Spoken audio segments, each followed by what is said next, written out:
Nous vous présentons le projet des feux de circulation au fonctionnement Wi-Fi. Si nous observons la surface de notre système, nous pouvons voir les principaux composants, soit l'interface tactile, l'automate programmable avec les cartes d'entrée, l'automate programmable aussi avec les cartes de sortie, le routeur qui nous permet d'avoir accès au système via Wi-Fi et le vérin pneumatique qui agit en tant qu'avertisseur de temps restant pour nos piétons fictifs.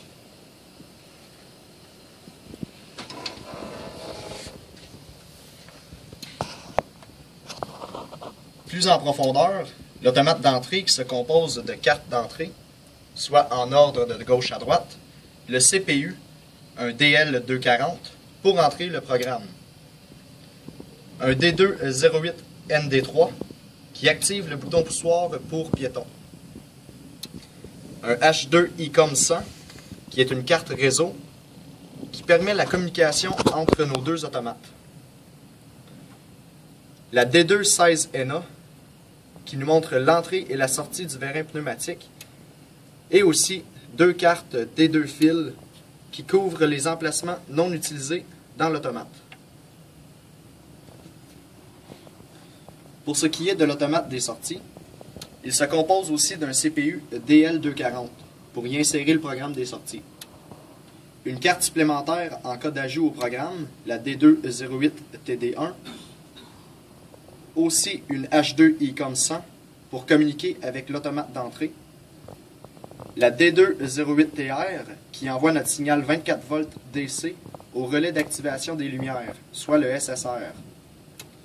une D212TA qui envoie un signal 120 volts AC au solénoïde qui active la sortie du vérin pneumatique, et aussi une carte D2 fils qui couvre les emplacements non utilisés de l'automate. L'interface tactile, qui est en fait un écran, simule les lumières du panneau en temps réel. Ils offrent aussi un bouton poussoir tactile qui est placé en parallèle dans le programme avec le bouton poussoir sur le panneau. Il indique aussi, en utilisant des images dynamiques, le droit de passage aux piétons.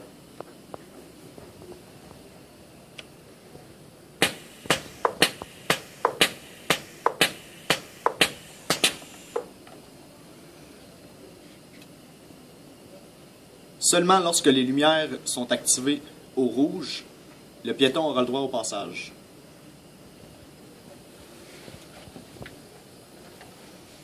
Le routeur Wi-Fi nous permet de créer un lien de communication entre l'automate d'entrée et l'automate des sorties. De plus, en utilisant un appareil intelligent ayant l'application LA2, il est possible de vérifier le fonctionnement du système, d'apporter des modifications au diagramme en échelle et même de forcer la sortie ou l'activation des éléments de sortie tels que les lumières et le vérin pneumatique.